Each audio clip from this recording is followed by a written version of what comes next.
Fala galera, beleza? Ricardo Longato da DSEC Security e nesse vídeo eu vou trazer uma aula completa para vocês sobre Shell Shock.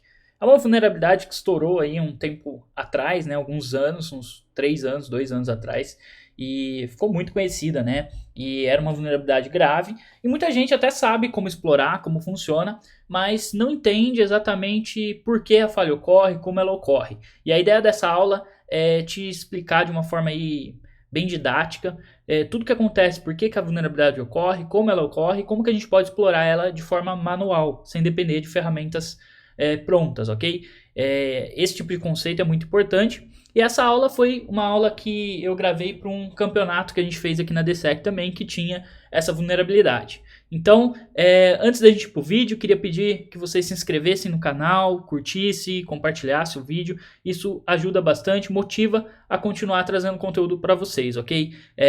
Quem me segue há mais tempo sabe que eu passei quase um ano sumido do YouTube e eu estava um pouco desanimado com o YouTube, essa é a realidade.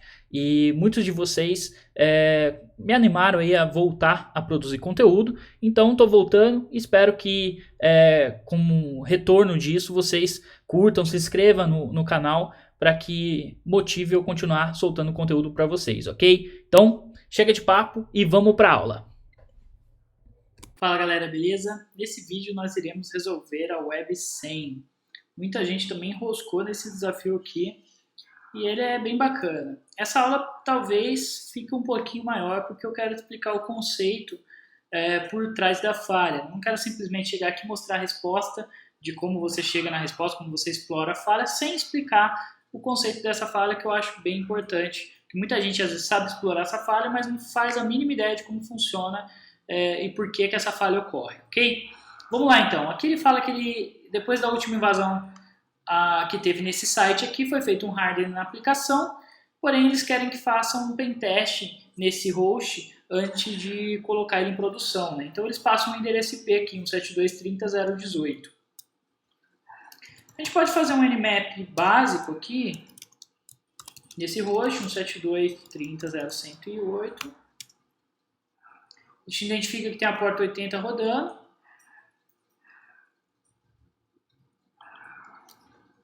Vamos ver o que está rodando essa porta 80. E aí ele fala que ele tem aqui um servidor em manutenção, né? A gente poderia fazer uma análise aqui, né, nesse servidor, viu que tem ali um diretório CSS, a gente poderia fazer um brute force aqui nesse servidor para tentar descobrir possíveis caminhos que possam ter informações, arquivos, enfim.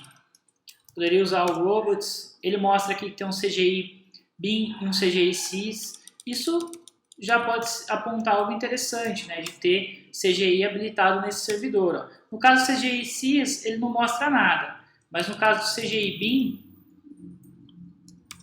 ele mostra aqui um forbidden, ou seja, tem ativado o CGI bin, mas está sem permissão, né? Mas isso não tira o fato da gente poder tentar fazer um brute force em scripts CGIs aqui. Né? Então existem várias word lists, até o Derby mesmo tem word list para CGI. Daí a gente poderia fazer um brute force nesse CGI bin aqui e buscar por arquivos CGIs, né? .cgi, e ver se a gente encontra algum script que talvez a gente consiga comunicar ou possa estar rodando algum serviço, alguma coisa dentro desse script, né? E aí a gente poderia também, uma outra forma, usar o Nikto, ou Nikito, né? E mandar ele varrer aqui esse host aqui. Daí eu nem precisaria passar o CGI bin que a gente descobriu ali. Passo o host normal aqui e basicamente vai fazer bastante barulho, né, nesse web server, mas basicamente ele vai procurar por vulnerabilidades, né? Então a gente pode deixar ele rodando um tempo aqui e ele vai encontrar, ele vai fazer testes também já de CGI lá e ver se encontra algum script rodando lá. Bom, olha que interessante, aqui embaixo ele fala que ele encontrou um teste.cgi e que isso parece ser vulnerável à falha de Shell Shock. Pô, começou a ficar interessante então, né? Então vamos cancelar aqui e vou colocar aqui teste.cgi, que foi o que ele mostrou que ele encontrou ali. Pô, legal, ó, ele exibe aqui uptime desse servidor. Ó, servidor ativo desde, e aí ele traz aqui o código, né, a data de quanto tempo esse servidor está ativo. Bom, isso é interessante. E aqui ele fala que parece ser vulnerável a shell shock. Como que a gente pode validar isso? O próprio Nmap tem um script que valida shell shock. Então a gente poderia usar aqui o Nmap mesmo, -v, menos script. Daí a gente coloca http shellshock.nse. E daí a gente passa o IP 172.168.0.108. Mas se a gente fizer dessa forma aqui apenas, a gente pode até colocar a porta aqui, porta 80 e -pn aqui, ele não vai conseguir testar. Ele até carrega o script aqui, ó, ele carregou, ele executou o script, mas ele não trouxe resposta. Por quê? Porque a gente precisa indicar o caminho dessa URL onde tem a possível vulnerabilidade de shell shock. Desculpa, pessoal. Então, a gente precisa passar aqui um outro argumento, que é --script args.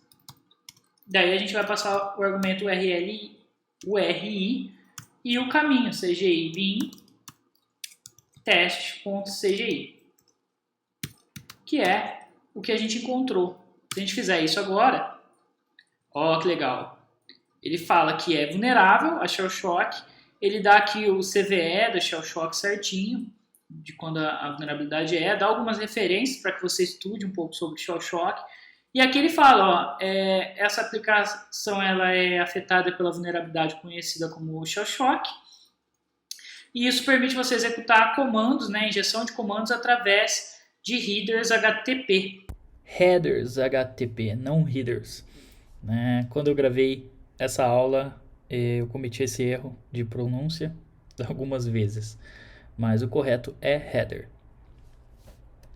Ou seja, a gente pega um header HTTP e a gente consegue injetar código ali e executar, né? Conseguir um RCE, né? Uma execução de código nessa aplicação através dessa falha. Por que eu estou explicando tudo isso? Né? Eu poderia já simplesmente ir direto para o ataque. Porque é interessante a gente entender como que funciona a falha do shell shock. Né? Então, o shell shock na verdade é uma falha que acontece no bash. Né? Então, na versão do bash, a gente pode dar um bash --version. Aqui no meu caso é 4.4, então eu não estou vulnerável. Mas abaixo do 4.2, se você tiver um bash abaixo de 4.2, é bem possível que ele seja vulnerável a shell shock, tá? E como que funciona essa falha, né? Como que ela ocorre? A gente, por exemplo, pode trabalhar com variáveis dentro do terminal do Linux aqui, né? Então eu vou pegar um terminal aqui, vou fazer o seguinte. Vou explicar bem o conceito mesmo para que a gente não tenha dúvidas na hora de explorar o shell shock. É basicamente uma aula mesmo. Bom, então eu vou criar aqui uma variável chamada Ricardo. Né? Vou criar uma variável, na verdade, com o valor Ricardo. Certo? Se eu dar um echo nessa variável, ele me traz aqui Ricardo. Se eu abrir um novo terminal, ó, bash, abrir um novo terminal, certo? E dar um echo nessa variável, ela não tem valor aqui para mim. Por quê? Ela só funciona lá no primeiro terminal que eu entrei aqui. Né? Então, se eu voltar aqui, vou sair desse terminal e agora exportar essa var Ricardo, daí agora, se eu fizer um var, um echo em var, ele exibe aqui para mim. Se eu abrir um novo terminal e dar um echo var, ele também exibe aqui para mim. Certo? Então, o que seria... trabalhando com variáveis aqui, né? Então, se a gente exporta a variável, a gente consegue usar ela em outros terminais e tal. Por que eu estou explicando isso? Porque você pode querer criar, por exemplo, uma função que vai fazer... deixa eu excluir esse arquivo aqui. A gente vai criar uma função que vai fazer uma determinada operação aqui no computador. Então, se eu quiser criar uma função, por exemplo, aqui no Linux, eu vou criar com um nome qualquer. Eu vou colocar o nome de rec. Então, estou criando uma função, tá? Essa função ela vai fazer o quê? Coloca aqui entre chaves o que eu quero que ela faça. Então, eu quero que ao executar a função hack, ele exiba o uptime. Então, igual é o servidor ali, certo? Bom, Beleza, eu criei uma função chamada hack, que a hora que eu executar ela, é para ela executar o comando uptime. Então, hack, ela executou o uptime. Nossa, legal. Se eu ir por um outro terminal e fazer aqui hack, ele não reconhece essa função. Por quê? Porque a gente foi num outro terminal, a gente abriu um outro bash. Né? Da mesma forma que a gente se cria uma variável num terminal X, se a gente não exportar ela, a gente não consegue usar ela num outro terminal que a gente abre aqui, né? No outro bash. Então, a gente usa o export, né? E aí o export ele tem uma opção aqui "-f" também, que é justamente quando você trabalha com funções. Então, se eu voltar aqui na nossa função que a gente criou aqui, se eu quiser exportar essa função aqui para usar ela em outros terminais, eu utilizo o "-f", hack, certo? Então, se eu digitar hack aqui, ele executa a minha função. Se eu abrir um novo terminal e digitar hack agora, ele executa essa função também. Bom, por que eu expliquei tudo isso para a gente falar de shell shock? Porque é muito simples. Shell shock ele ocorre, quem já viu, né, a forma que o comando que você coloca lá para explorar o shell shock, né, geralmente é isso aqui que você vê, né? Inclusive tem camisetas, tem adesivos, né? Já vi um monte de coisa da fala de shell shock que é basicamente isso daqui. Às vezes a pessoa não entende o que isso significa, né? Então, para a gente entender o conceito do shell shock, a gente precisaria entender isso que eu acabei de explicar, que é como se você estivesse criando uma função no seu bash, e aí o shell shock ocorre quando? Quando simplesmente a gente vem aqui e continua com outro comando aqui, por exemplo, um echo vulnerável. Então, basicamente, o que eu estou fazendo aqui é concatenando aqui, né, continuando, depois que a gente criou a função, a executar outros comandos, né, do Linux, no caso aqui é só um echo, e aí com isso ele acaba executando. Então a falha ocorre justamente um bash interpretar isso daqui, certo? Então, quando você está explorando um shell shock, basicamente é por isso que você coloca esse formato aqui, né? Geralmente. E aí depois disso você faz o comando que você quer fazer aqui, ou às vezes você precisa fazer 2 comandos e passar o caminho correto aqui, completo, para fazer o ataque, tá? Então isso aqui é só para que a gente entenda um pouco do conceito, do porquê que a falha ocorre dessa forma, tá? Então eu acho interessante depois vocês darem uma lida nessas referências, até que o Nmap cita aí, e pesquisar sobre esse CVE para você ler certinho toda a explicação da falha para que você entenda, ok? Vamos voltar então para a exploração agora em si, que é onde a gente parou aqui. Então a gente sabe que se a gente executa essa URL, a gente pode dar até um cur aqui nela. Ela traz aqui o uptime, ó, certo? Que é exatamente esse comando aqui, ó, uptime. Então esse script test.cgi lá no servidor, ele está executando o uptime. Se esse script, né, é vulnerável a shell shock, significa que a gente pode concatenar, né, enviar o nosso payload malicioso, ou seja, a continuação de comandos que a gente quer que execute nesse servidor através do header, como o próprio Nmap fala, através dos headers HTTP, certo? User agent ou qualquer outro, a gente pode enviar o shell shock através de lá e ver se a gente consegue executar esses comandos no nosso Linux, né, no nosso alvo. Vamos fazer um teste então. Vou fazer então um cur nesse alvo, certo? Mas antes eu vou passar o "-h" maiúsculo, que é o nosso header. E aí nesse header, o que eu vou passar aqui? Vou pôr aqui como se fosse como se eu fosse definir o user agent, certo? E agora, em vez de definir o user agent, eu vou aplicar o nosso payload aqui do shell shock, certo? Então eu vou seguir o mesmo padrão que a gente seguiu para criar, por exemplo, a nossa função ali básica para explicar o conceito, ó, certo? Então é como se eu estivesse criando uma função que vai fazer um echo, e aí depois no final que eu vou concatenar com outro echo, certo?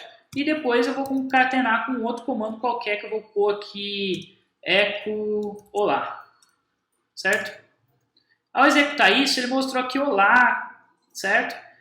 Mas a gente deveria passar o caminho completo aqui, da onde está o binário do echo. Então a gente pode dar aqui um where is echo, né? E aí ele está em bin echo. E aí a gente faz o seguinte: barra bin, barra echo. Ah, ó que interessante. Ele retornou o olá lá nesse servidor, certo? Pô, legal. Então quer dizer que qualquer comando que eu executar aqui, eu consigo executar aqui no servidor, certo?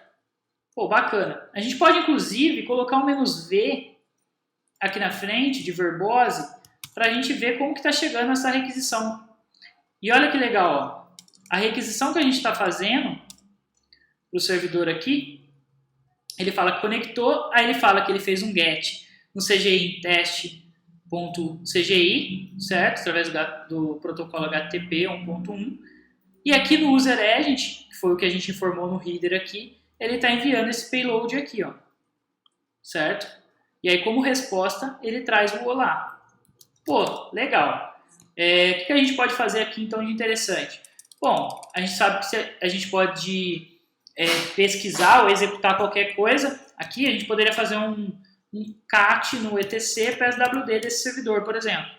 E aí ele traz aqui as informações do arquivo que a gente mandou ler.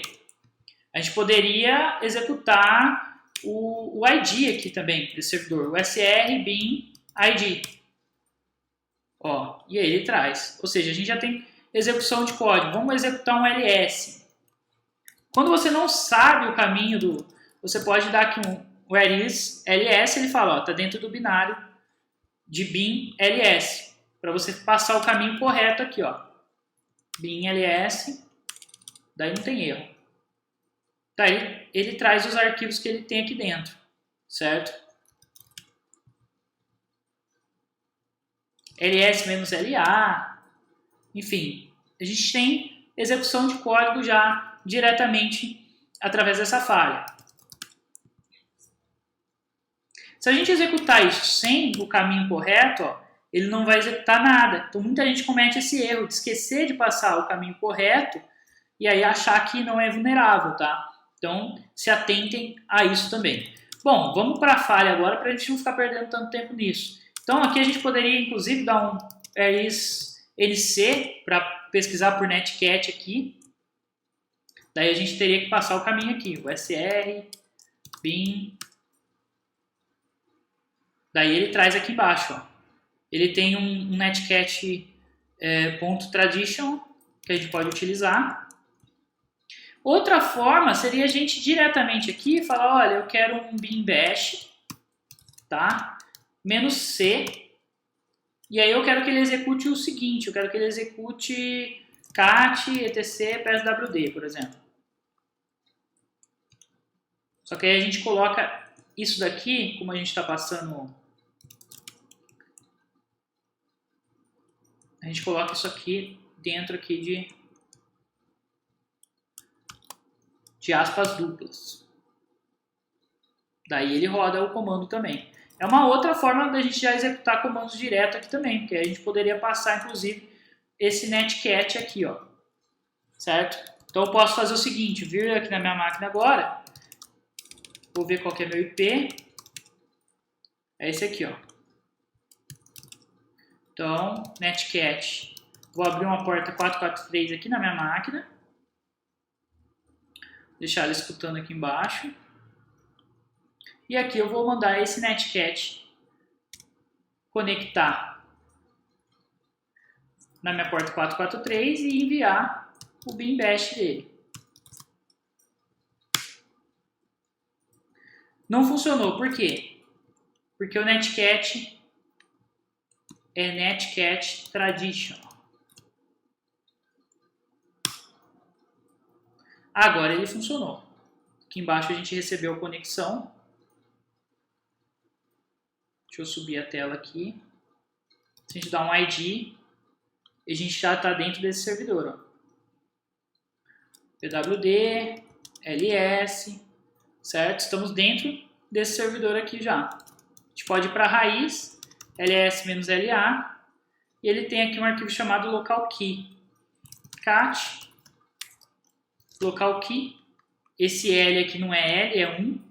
Muita gente se confunde a hora de dar o cat aqui. E aí ele traz a flag aqui pra gente. Ó. Então essa é a primeira flag desse desafio de web. Vou colar aqui e pontuar. Beleza? Espero que tenham gostado. Depois a gente prossegue com a segunda parte desse desafio. Até mais, pessoal. Bom, pessoal, espero que vocês tenham gostado dessa aula. É a primeira parte, depois eu posto a segunda parte de escalação de privilégios. Como eu disse, essa aula foi uma aula que eu gravei, acho que foi em 2017, com um campeonato que eu tinha feito aqui na DSEC. Então, na época eu cometia vários erros de pronúncia, né, em inglês e tal. E hoje eu já melhorei bastante nesse quesito, né? Então, no curso novo, por exemplo, eu não cometo esses deslizes, né? Mas o que importa aqui é o conhecimento. Espero que vocês tenham gostado dessa aula. Se quiserem continuar recebendo mais conteúdos como esse, curtam aí, se inscrevam na página, que eu vou continuar gerando novos conteúdos. Até mais, pessoal!